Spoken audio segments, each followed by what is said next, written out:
రోజు రోజుకి ఎండలు మండిపోతున్నాయి. భూగర్భ జలాలు అడుగంటిపోతున్నాయి. తాగేందుకు గుక్కుడు నీరు కరువైపోతున్నాయి. ఇదే అవకాశంగా మలుచుకుంటున్నారు నీటి జలగలు. ప్రజల అవసరాలను ఆసరాగా చేసుకుని అక్రమ నీటి వ్యాపారాన్ని సాగిస్తున్నారు. ఎండాకాలం వచ్చిందంటే చాలు వీళ్ల కాసుల పంటకు అడ్డు అదుపు లేకుండా పోతోంది.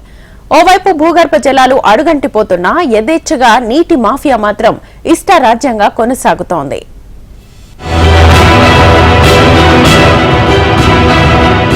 వేసవి వచ్చిందంటే చాలు గ్రేటర్ హైదరాబాద్ పరిధిలో నీటి కొరతను కొందరు సొమ్ము చేసుకుంటున్నారు. అక్రమ నీటి వ్యాపారం కొనసాగిస్తూ జేబులు నింపుకుంటున్నారు. ఏకంగా చెరువులు, కుంటలు, పంట పొలాల్ని అడ్డాగా చేసుకుని వాటిల్లో బోర్ల ద్వారా అక్రమంగా భూగర్భ జలాలను తోడేసి నింపుతున్నారు. అక్కడ ఇక్కడని కాదు, అన్ని చోట్ల ఇదే పరిస్థితి. ఇదంతా ఏదో సీక్రెట్ గా జరుగుతున్న వ్యాపారం కాదు, అంతా ఓపెన్ గానే సాగుతోంది. రెవెన్యూ, విద్యుత్ శాఖల అధికారుల అండతోనే ప్రభుత్వ భూముల్లో, అదే చెరువుల్లోనూ ప్రైవేటు వ్యక్తులు ఇష్టారాజ్యంగా బోర్లు వేసి నీటిని తోడేస్తున్నారు.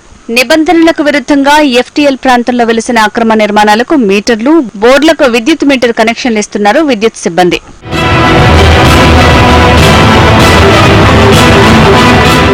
మాదాపూర్ సున్నం చెరువు, తుమ్మడి చెరువు, హఫీజ్పేటలోని ప్రశాంత్ చెరువు, చందానగర్లోని గంగారాం చెరువులతో పాటు కుకట్పల్లి, ఉప్పల్, మియాపూర్, అమీన్పూర్, బాలనగర్ తదితర ప్రాంతాల్లోనూ చెరువులు కేంద్రంగా అక్రమ నీటి దందా సాగుతోంది.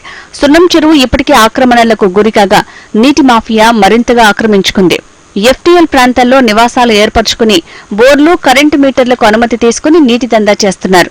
ఒక షేర్లింగంపల్లి డివిజన్లోనే మొత్తం 42 చెరువులు ఉంటే 38 చెరువులు ఆక్రమణకు గురయ్యాయి.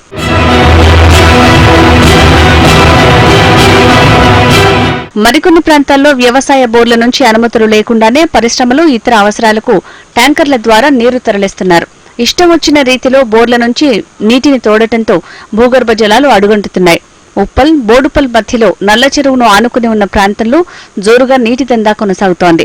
పంట పొలాల్లో ఈ దందా సాగిస్తున్నారు. రోజు వందలాది ట్యాంకర్ల ద్వారా ఇక్కడి నీటిని తరలిస్తున్నారు. అయితే ఇక్కడున్న బోర్లలో కొన్ని వ్యవసాయం పేరుతో వేసినవి. వీటికి ప్రభుత్వం నిరంతర విద్యుత్ సరఫరా చేస్తోంది.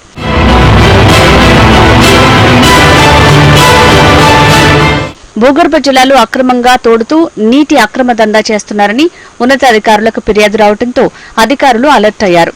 గండిపేట మండలం వట్టినాగులపల్లి, ఖానాపూర్ తదితర ప్రాంతాల్లో దాడులు చేశారు. పలుచోట్ల బోర్ల ద్వారా నీటిని తోడి కుంటల్లో నిల్వ చేస్తున్నట్టు గుర్తించారు. మొత్తం 35 కుంటలు, 40 అక్రమ బోర్లను గుర్తించిన అధికారులు ప్రొక్లైన్ల సహాయంతో కృత్రిమంగా తవ్విన వాటర్ పాండ్స్ ని ధ్వంసం చేశారు. నీటి దందా నిర్వహిస్తున్న వారికి నోటీసులు ఇచ్చారు. అక్రమంగా నీటిని తోడేసి అమ్ముకుంటే వాల్టా యాక్ట్ ప్రకారం కఠిన చర్యలు తీసుకుంటామని హెచ్చరించారు.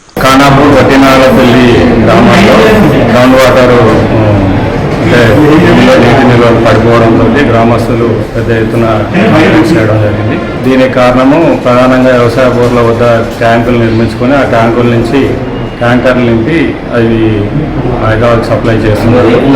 సో దాంతో ఆ గ్రామాల్లో నీటి కొరత ఏర్పడుతున్నది. దానికి కారణమైన వాటర్ ట్యాంకర్లని తొలగించడం జరిగింది. ఇదే విధంగా వ్యవసాయ బోర్లను ఎవరైనా అలాగే వాటర్ ట్యాంకర్లకు నీటిని సప్లై చేస్తే వాటిని కూడా సీజ్ చేయడం జరుగుతుంది. క్షేత్రస్థాయిలో పరిశీలన లేకపోవడంతోనే నీటి దందా యథేచ్ఛగా సాగుతుందన్న ఆరోపణలు సర్వత్రా వినిపిస్తున్నాయి. ఫిర్యాదు చేస్తే తప్ప అధికారులు ఆ వైపు కన్నెత్తి చూడటం లేదనే విమర్శలకు తావేస్తోంది. ఇప్పటికైనా అక్రమంగా భూగర్భ జలాలు తవ్వుతున్న వారిపై అధికారులు నిఘా ఉంచినట్లయితే భూగర్భ జలాలను కొద్ది మేరకైనా కాపాడుకునే అవకాశాలుంటాయి.